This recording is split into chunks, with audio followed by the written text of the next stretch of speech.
नमस्कार। अब हम श्री भगवत गीता की 38वां अध्याय आप लोग सब ध्यान पूर्वक सुनिए। व्याख्या। अर्जुन को वह आशंका थी कि युद्ध में कुटुंबियों को मारने से हमारे को पाप लग जाएगा, पर भगवान वह कहते हैं कि पाप को हेतु युद्ध नहीं है, प्रस्तुत अपनी कामना है।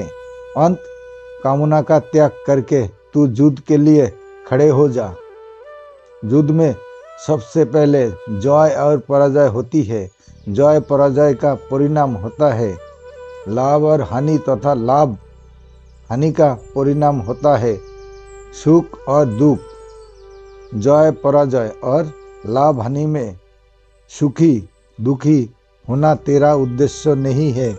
तेरा उद्देश्य तो वह तीनों में सम होकर अपने कर्तव्य का पालन करना है।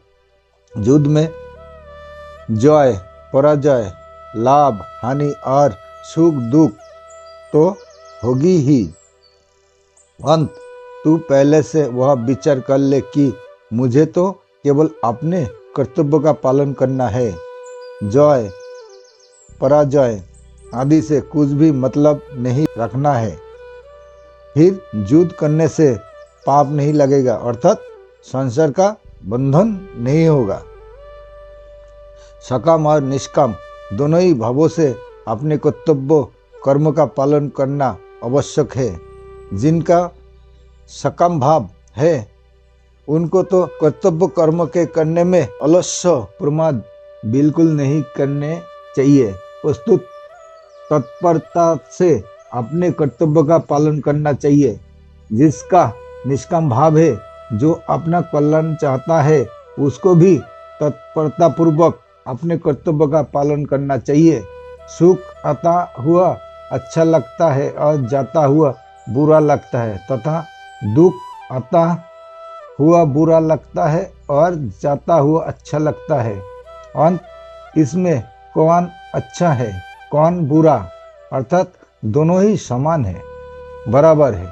इस प्रकार सुख दुख में समबुद्धि रखते हुए तुझे अपने कर्तव्य का पालन करना चाहिए। तेरी किसी भी कर्म में सुख के लोभ से प्रवृत्ति ना हो और दुख के भय से निवृत्ति ना हो। कर्म में तेरी प्रवृत्ति और निवृत्ति शास्त्र के अनुसार ही हो। गीता 16वें अध्याय का 24वां श्लोक। वह पाप शब्द का और पुण्य दोनों का वाचक है, जिसका फल है स्वर्ग और नरक की प्राप्ति का रूप बंधन, जिससे मनुष्य अपने कल्याण से वंचित रह जाता है और बार बार जन्मता मरता रहता है। भगवान कहते हैं कि हे अर्जुन, समता में स्थित होकर युद्ध रूपी कर्तव्य कर्म करने से तुम्हें पाप और पुण्य दोनों ही नहीं बंधेंगे। प्रकरण संबंधी विशेष बात। भगवान ने 31वें श्लोक में 38वें श्लोक तक के 8 श्लोकों में कोई विचित्र भाव प्रकट किया है। जैसे एक किसी को व्याख्या देना हो और किसी विषय को समझाना हो, तो भगवान इन 8 श्लोकों में उसकी कला बताते हैं। जैसे कर्तव्य कर्म करना और अकर्तव्य ना करना। ऐसे विधि निषेध का व्याख्यान देना हो तो उसमें पहले विधि का, बीच में निषेध का और अंत में फिर विधि का वर्णन करके व्याख्यान समाप्त करना चाहिए। भगवान ने भी वह पहले 31वें 32वें 2 श्लोकों में कर्तव्य कर्म करने से लाभ का वर्णन किया। फिर बीच में 43वें 24वें तक के 4 श्लोकों में कर्तव्य कर्म ना करने से हानि का वर्णन किया और अंत में 33वें 38वें 2 श्लोकों में कर्तव्य कर्म करने से लाभ का वर्णन करके कर्तव्य कर्म करने की आज्ञा दी। 2 पहले अध्याय में अर्जुन ने अपनी दृष्टि से जो दलीलें दी थी, उनका भगवान ने इन 8 श्लोकों में समाधान किया है। जैसे अर्जुन कहते हैं मैं युद्ध करने में कल्याण नहीं देखता हूँ। पहले अध्याय का 31वां श्लोक। तो भगवान कहते हैं क्षत्रियों के लिए धर्ममय युद्ध से बढ़कर दूसरा कोई कल्याण का साधन नहीं है। दूसरे अध्याय का 21वां श्लोक। अर्जुन कहते हैं युद्ध करके हम सुखी कैसे होंगे। पहले अध्याय का 33वां श्लोक। तो भगवान कहते हैं जिन क्षत्रियों को ऐसा युद्ध मिल जाता है वे ही क्षत्रिय सुखी है। दूसरे अध्याय का 32वां श्लोक। अर्जुन कहते हैं युद्ध के परिणाम में नरक की प्राप्ति होगी। पहले अध्याय का 44वां श्लोक। तो भगवान कहते हैं युद्ध करने से स्वर्गों की प्राप्ति होगी। दूसरे अध्याय का 32वां और 37वां श्लोक। अर्जुन कहते हैं युद्ध करने से पाप लगेगा। पहले अध्याय का 36वां श्लोक। तो भगवान कहते हैं युद्ध ना करने से पाप लगेगा। दूसरे अध्याय का 33वां श्लोक। अर्जुन कहते हैं युद्ध करने से परिणाम में धर्म का नाश होगा। पहले अध्याय का 40वां श्लोक। तो भगवान कहते हैं युद्ध ना करने से धर्म का नाश होगा। दूसरे अध्याय का 33वां श्लोक 3। अर्जुन का वह आग्रह था कि युद्ध रूपी घोर कर्म को छोड़कर भिक्षा से निर्वाह करना मेरे लिए श्रेष्ठकर है। दूसरे अध्याय का 5वां श्लोक। तो उनको भगवान ने युद्ध करने की आज्ञा दी। दूसरे अध्याय का 48वां श्लोक। और उद्धव जी के मन में भगवान के साथ रहने की इच्छा थी तो उनको भगवान ने उत्तराखंड में जाकर तप करने की आज्ञा दी। श्रीमद् 11वां स्कंद 29वां अध्याय 41वां श्लोक। इसका तात्पर्य वह हुआ कि अपने मन का आग्रह छोड़े बिना कल्याण नहीं होता। वह आग्रह चाहे किसी रीति का हो पर वह उद्धार नहीं होने देते। भगवान ने इस अध्याय के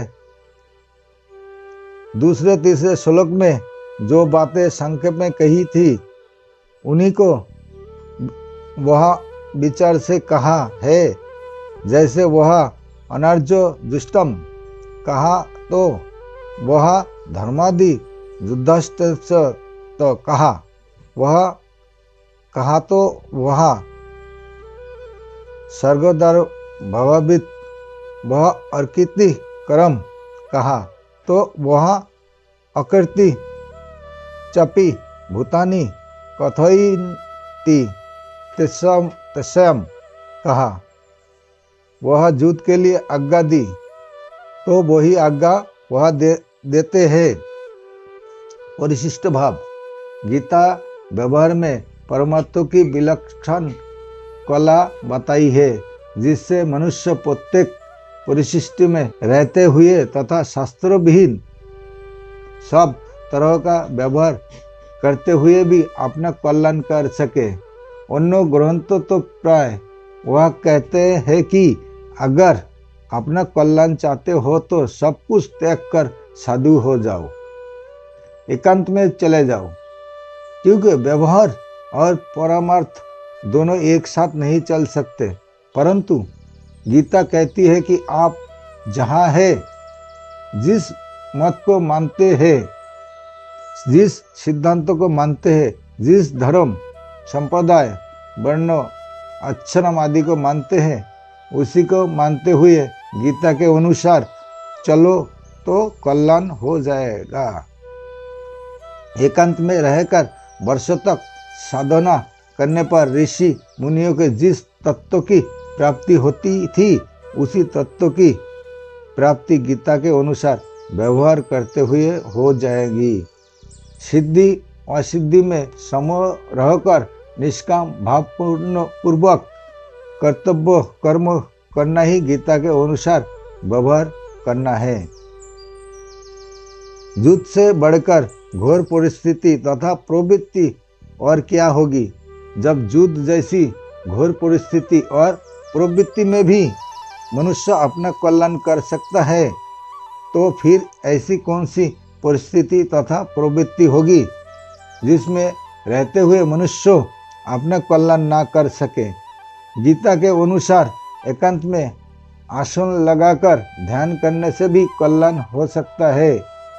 गीता 6 अध्याय के 10वें से 13वें श्लोक तक और युद्ध करने से भी कल्याण हो सकता है। अर्जुन ना तो स्वर्ग चाहते थे और ना राज्य चाहते थे। गीता पहले अध्याय का 32वां, 35वां और दूसरे अध्याय का 8वां श्लोक, वे केवल युद्ध से होने वाला पाप से बचना चाहते थे। गीता पहले अध्याय का 37वां, 39वां और 45वां श्लोक।